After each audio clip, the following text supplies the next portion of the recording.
abbaa nama waaqayyoo raajii masarat taayee obbo taayee ejersoo fi armee isaanii addatoo abees maammoo asbaanii eebbaaf dhugabaatti nu dhageessisu.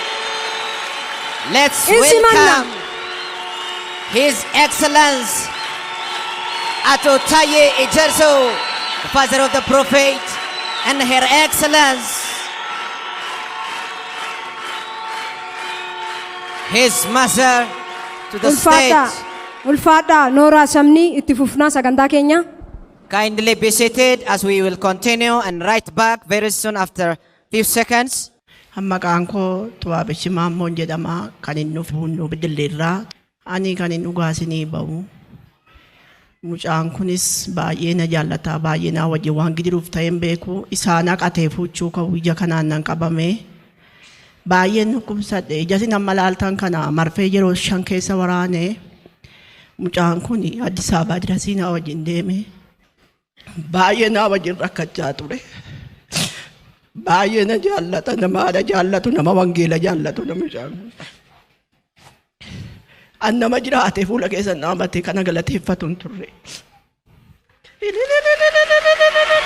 Let us join here and celebrate.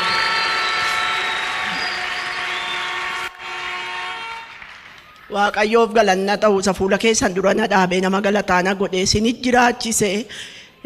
Saba kana duratti kana mana kanas diriirse saba kanaafis mucaa kana qoricha godhe naafis qoricha godhe irraan nagay maqaan isaa galateeffama. Galata jabaa fidaa Waaqayyoof galanni kun hin ta'a. Angaafa cidhasaa isa namni eebbisee geggeessu anuuf hin beeku. Ijoolleen koo ijoolleen lama maatii osoo nama barana 12 fixee isheen tokko hawweedhamtii 11 baratti. Ijoolleen kun yeroo hunduu bitaa kootiin mirga koo ciisu. Yeroo na keessaa baay'ee na didiriirsanii anuuf hin beeku nama hin beeku ijoollettii bitaa mirgaa na jalaa harkisuudhaan. Waaqayyos immoo ijoollee kana sin hiyyoomsinee na sin ajjeefne ilmoon haadha hin qabne hattuudhas amattuudha joortuudha nyaattuudhas. Ijoolleen kunis garuu bakkeetti namne. Gaa'elli ilmoo kootis karaatti namne ani sin duune nan jiraadhe inni sin fuudhe Waaqayyo irraa nagahee fuula keessan dura na dhaabee galanni maqaa isaatiif haa ta'u. Galata jabaa Waaqayyoof. Waaqayyoon wanti galateeffachuu barbaadu baay'ee mucaa kana nan lolasii waa'ee dhukkuba kootii kana irratti illee waan himamee dhumu miti isaatii 24 yoonaa seeyyuun dhumu waa'een seenaa dhukkuba kootii waa'een seenaa rakkina kootiis rakkina baay'ee keessan darbe ijoollee kana rakkina baay'eettan guddise uuroo araqee lama wal bira dhaabee baasa. Halaani uuroo kana akkasittiin jalladhe gara gashaa magarri kun nama daa'ee ijoollee kana dugdatti baadhee nun kureen dugdatti baadhee tamni. Gaddineen boonyee.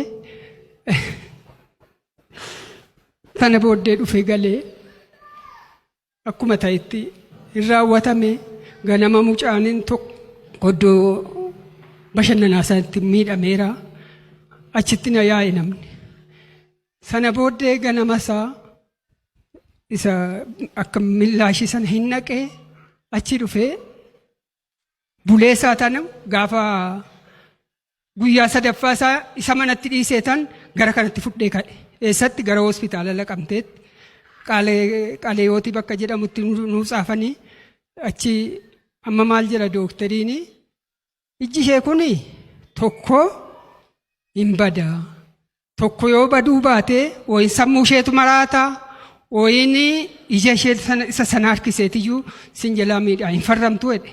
Bakka nan farrame ija ishee isa tokko waraaname isa saatii 4 itti rafte.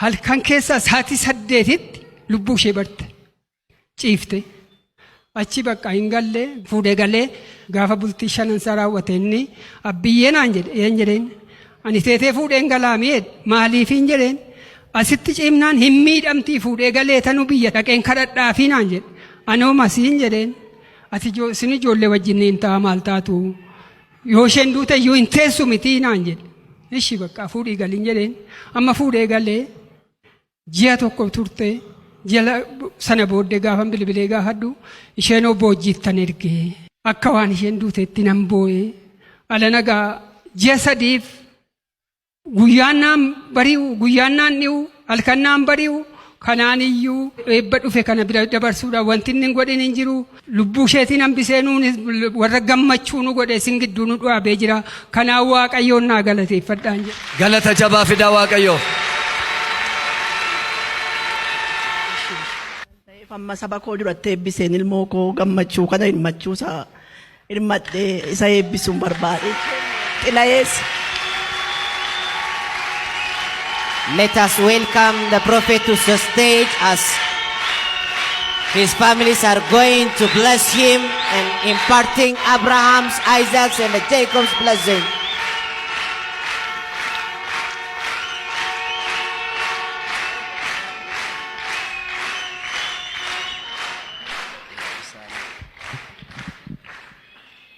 Waaqayyo gooftaan maccaa inni jiraataan inni irraansi ga'ee inni sabaaf qoricha si godhe hammayyuu ayyaana isaa faraara isaa siif baajisu gufuu tajaajila keetii gooftaan maccaa haa buqqisu amaa keessan kan sinitti adeemu kan sinitti malu kan sinitti xaxu maqaa gooftaa Yesuusiin kan rukutame haa ta'u akkati na gargaarte akkati dadhabinattis dhukkubattis umaattuu na gargaarte dhalli kee ija sii godhatanii sii guddatanii si haa gargaaran. Amen. Uummanni siin eebbifame siin daara bahe siin beela bahe ammayyuu maqaa gooftaa Yesuusii siin daara bahe siin beela bahu. Amen. Ammayyuu maqaa gooftaa Yesuusiin manni kee burqaa mileef naasee haa ta'u.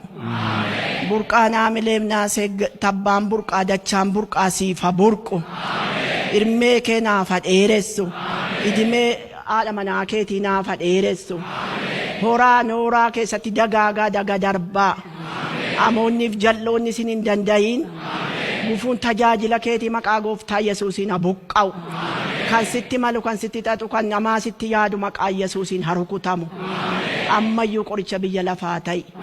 Ammayyuu jaamaan dhufee asitti banamu. Duudaan haa dhaga'u.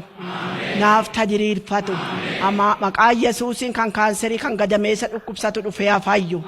Kan aasimii dhukkubsatu ammayyuu dhufee asitti hiikamu. Madaa namni walitti gototeen hodhine harka keetiin hodhame ammayyuu harka keetiin haa hodhamu. Cabaan siin fayye dadhabaan siin jabaate rakkataan siin beela bahe siin dheebuu bahe ammayyuu siin beela bahe dheebuu haa bahu. Amoonniif jalloonni siin dandayin ammayyuu eebbifamii ammayyuu guddadhu ammayyuu dagaagi.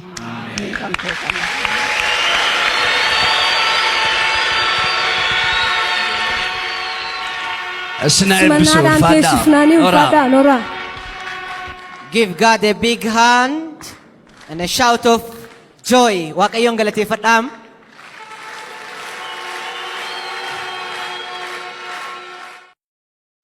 Bishaan miti dhiigaanan sibitee ilaalee sinniisuwaani cubbuuke duran dursee gida'umtuu simmiitu sirraan jira siintiibsa lubbuuke.